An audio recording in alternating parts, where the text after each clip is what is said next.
সহকর্মী পিঙ্কি আমার সঙ্গে রয়েছে হাওড়া ময়দান চত্বর থেকে।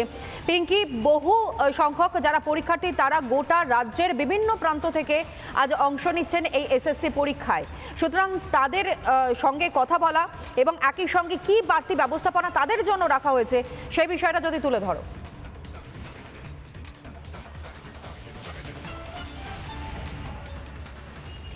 দেখো, আজকে গ্রিন লাইন এবং ব্লু লাইন সেখানে বাড়তি মেট্রো যেমন চলবে, পাশাপাশি একই সঙ্গে তোমাকে জানিয়ে দিই যে আজকের সকাল 9টা থেকে মেট্রো চালু হতে চলেছে এবং সেই ছবিটা আমি তোমাকে দেখাই, যে মেট্রো স্টেশনের ছবিটা দেখাচ্ছি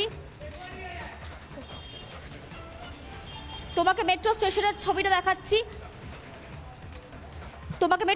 ছবিটা দেখাচ্ছি যে সকাল 9টা থেকে শুরু হয়েছে মেট্রো স্টেশন এবং মেট্রোগুলোতে চালু শুরু হয়েছে। আজকে হাওড়া ময়দানে আমরা দাঁড়িয়ে রয়েছি এবং বাড়তি মেট্রো চলতে শুরু করেছে। অন্যদিকে বিভিন্ন প্রান্ত থেকে আজকের আসবেন পরীক্ষা দেওয়ার জন্য। নবম দশমের আজকে নিয়োগ পরীক্ষা রয়েছে এবং সেই পরীক্ষায় অংশগ্রহণ করার জন্য বিভিন্ন প্রান্ত থেকে যেমন পরীক্ষার্থীরা আসবেন, তার পাশাপাশি তাদের যে সমস্ত উত্তরপত্র সেগুলোর জন্য আলাদা সিকিউরিটি ফিচার রাখা রয়েছে। কি সিকিউরিটি ফিচার রয়েছে তোমাকে আগেই বলছিলাম, যে ওএমআর শিট যেগুলো রয়েছে সেগুলোর সঙ্গে কার্বন কপি রাখা হবে এবং একই সঙ্গে কার্বন কপির পাশাপাশি যাতে এই পরীক্ষা হয়ে যাওয়ার পর তাদের ফিজিক্যালি অ্যাটেন্ডেন্স দিতে হবে, তাদের তথ্য যাচাই করা হবে, যাতে কোনোভাবে দাগি যারা কোনোভাবেই ফাঁক গলে এই পরীক্ষা দিতে না পারে সেগুলোর জন্য কিন্তু ইতিমধ্যে এসএসসি তরফ থেকে কার্যত স্পষ্ট নির্দেশিকা জারি হয়েছে।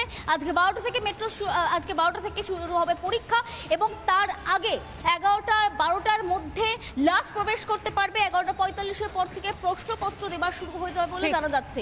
অন্যদিকে বিভিন্ন মেট্রো স্টেশনগুলো খুলে যাওয়ায় যারা আজকে যাতায়াত করবেন, বিভিন্ন সেন্টারগুলোতে যাবেন, তাদের যাতায়াত ব্যবস্থার সুবিধার্থে আজকে কিন্তু মেট্রো স্টেশনগুলোতে বাড়তি মেট্রো রাখা হচ্ছে এবং একই সঙ্গে 9টা থেকে সেই কারণের জন্যই শুরুতেই আমরা বলছিলাম যে আজ শুধুমাত্র যে এসএসসির কাছে একটা বড় চ্যালেঞ্জ, স্বচ্ছতা বজায় রেখে পরীক্ষা সম্পন্ন করা, ঠিক একই রকমভাবেই চ্যালেঞ্জের মুখে কিন্তু আজ রাজ্যের শিক্ষা দপ্তর ও রাজ্য সরকারও। তুমি আমাদের সঙ্গে থাকো সৈকত, আরও একবার তোমার কাছে ফিরবো। গতকালই কিন্তু মূলত এসএসসি চেয়ারম্যান সিদ্ধার্থ মজুমদার তিনি স্পষ্ট করে বলেছেন, যে শব্দবন্ধ আজ পিঙ্কিও ব্যবহার করলো, যে মূলত সিকিউরিটি ফিচার্সের দিকে বিশেষ নজর দেওয়া হচ্ছে। সুতরাং বিরোধীরা তারা ইতিমধ্যেই সোচ্চার হয়েছেন, প্রশ্নপত্র নাকি ফাঁস হয়ে গিয়েছে, এমনকি টাকা দিয়ে সেই প্রশ্নপত্র কেনার কাজও শুরু হয়েছে, বিরোধী পক্ষ তারা সরব হয়েছেন।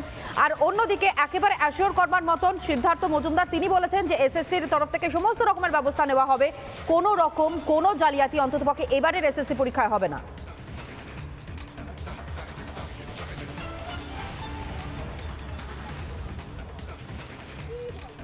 দেখো, গতকালকেই সেটা এসএসসি চেয়ারম্যান জানিয়ে দিয়েছিলেন যে নিরাপত্তার কোনো ধরনের ফাঁক রাখা হবে না। অন্তত তিনি যে কথা বলেছিলেন সেই ধরনের চিত্রই আপাতত আচার্য ভবনের সামনে ধরা পড়ছে। প্রচুর পরিমাণে পুলিশ কর্মী রয়েছে, যে গাড়িতে যে গাড়িতে প্রশ্নপত্র নিয়ে নির্দিষ্ট রিজিয়নে পৌঁছে যাওয়ার জন্য যে গাড়িগুলি, সেই গাড়িগুলিকে ঘিরে বিধাননগর পুলিশ কমিশনারেট এবং কলকাতা আর্ম ফোর্স এখানে মোতায়েন রয়েছে। আরও একবার দেখাবো, এই যে ট্রাঙ্কগুলো, সেই ট্রাঙ্কগুলো সমস্ত ধরনের বিধি মেনে বা নিরাপত্তার সমস্ত ধরনের নিয়ম মেনেই কিন্তু এই ট্রাঙ্কগুলি এই গাড়িতে তোলা হচ্ছে। এখানে এই প্রত্যেকটি গাড়িতে এসএসসির একজন কর্মী এবং পুলিশ কর্মীরা থাকছেন। কিন্তু প্রশ্ন স্বাভাবিকভাবেই থাকছে, কারণ যে পরিমাণে এই শিক্ষক নিয়োগে যে পরিমাণে দুর্নীতি হয়েছে, সেই দুর্নীতি নিয়ে বিভিন্ন যে মামলা চলেছে, কখনো সুপ্রিম কোর্টে কখনো হাইকোর্টে, তখন একটা কথাই বারংবার জাজমেন্ট থেকে শুরু করে পর্যবেক্ষণে বিচারপতিরা বলেছেন যে প্রাতিষ্ঠানিক দুর্নীতি, অর্থাৎ দুর্নীতিটা একেবারে প্রাতিষ্ঠানিক হয়ে গেছে। একেবারে বলতে গেলে এত বিপুল পরিমাণে দুর্নীতি হয়েছে, সেই জন্যেই এই যে এবারে 9 বছর পরে পরীক্ষা হচ্ছে নবম দশম শ্রেণী এবং পরের সপ্তাহে পরীক্ষা হবে একাদশ দ্বাদশ শ্রেণীর পরীক্ষা। 9 বছর পর এসএসসি পরীক্ষা নিচ্ছে। 2016-তে লাস্ট পরীক্ষা হয়েছিল, সেই 2016-র পরীক্ষা ঠিক, এবং সেই 2016-তেই সর্বরকমের কারচুপি বলো, জালিয়াতি বলো, দুর্নীতি বলো, সবটাই হয়েছিল 2016-তে, যে কারণে এখনো পর্যন্ত তার খেসারত দিতে হচ্ছে 26,000 শিক্ষাকর্মী এবং শিক্ষকদের। তোমরা আমাদের সঙ্গে থাকো। অন্যদিকে গতকাল এই এসএসসির আজ পরীক্ষা এবং তার ঠিক আগেই সিদ্ধার্থ মজুমদার তিনি সংবাদ মাধ্যমের মুখোমুখি হয়ে ঠিক কি জানিয়েছিলেন, রাখি আপনাদের সামনে। মানে আমরা আমাদের ওয়েবসাইট থেকে ডাউনলোড করা কিনা সেটাও খুব সহজে বোঝা যাবে।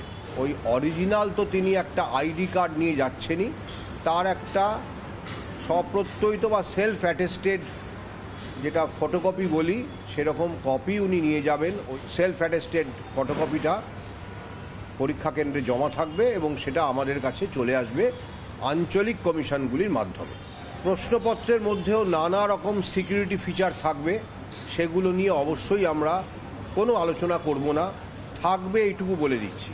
এবং সিকিউরিটি ফিচারগুলো এমন যে কোনোভাবে যদি প্রশ্নপত্র কেউ ছবি কোনোভাবে আমাদের নিরাপত্তা বলয় যে টপকে যদি কোনো বা ভেতরে অভ্যন্তরীণভাবে কোনো রকম কোনো প্রশ্ন লিখের চেষ্টা কেউ করেন, কোন পরীক্ষার্থীর প্রশ্নপত্র থেকে সেটা হয়েছে আমরা সে অবধিও ধরতে পারবো। সিকিউরিটি ফিচারগুলো একদম, যদি কালকে 3,19,000 পরীক্ষার্থী থাকেন তাহলে 3,19,000 ভিন্ন সিকিউরিটি ফিচার থাকছে। সিদ্ধার্থ মজুমদারের বক্তব্য আপনাদের সামনে আমরা তুলে ধরলাম। আর এই মুহূর্তে তুলিকার কাছে আরও একবার নানা ধরনের কন্টেন্ট দেখার জন্য লাইক করুন, শেয়ার করুন আমাদের ফেসবুক পেজ, সাবস্ক্রাইব করুন আমাদের ইউটিউব চ্যানেল। পাশাপাশি অন্যান্য ব্রেকিং নিউজের জন্য অবশ্যই চোখ রাখুন রিপাবলিক বাংলায়।